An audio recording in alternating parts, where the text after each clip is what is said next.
वकार बत्ते अजीज की हुक्मरान और ओहदेदार हाथ से मशकोल लिए गैर के सामने भीख मांग नजर आते हैं, तो कभी सफेद चमड़ी वाले आका के सामने हाथ फैलाते नजर आते हैं, जो कि इस मुल्क की तशख्खुस को पामाल कर रहे हैं। जी वकार आज हमारे मुल्क में पैदा होने वाला हर बच्चा मखलूक है जो अपना स्कूले के ढेर पर तलाश कर रहा है। अफसोस सच जी वकार मैं आपसे सवाल करती हूँ, इस हाल में बैठे तमाम सामईन से सवाल करती हूँ, क्या हमारा शिरजन ऐसा बकारी था?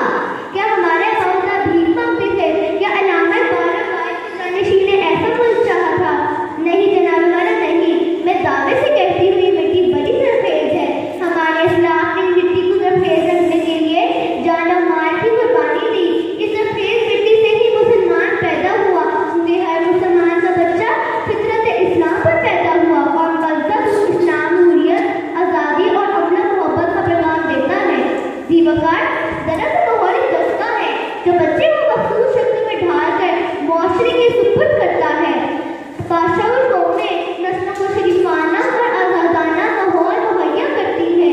हज़रत अली का कौल है कि कुफ्र के माहौल में रहकर जिंदा तो रह सकते हैं, लेकिन जुल्म के माहौल में बाकी नहीं। जुल्म का नमूना फिरौन था, मिट गया। दहशत का निशान नमरूद था, गर्क हो गया।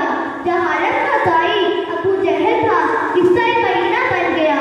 जी वकार जालिमाना माहौल में पलने वाले पाकिस्तानी बच्चे ये पूछने का हक रखते हैं, टारगेट किलिंग क्यों?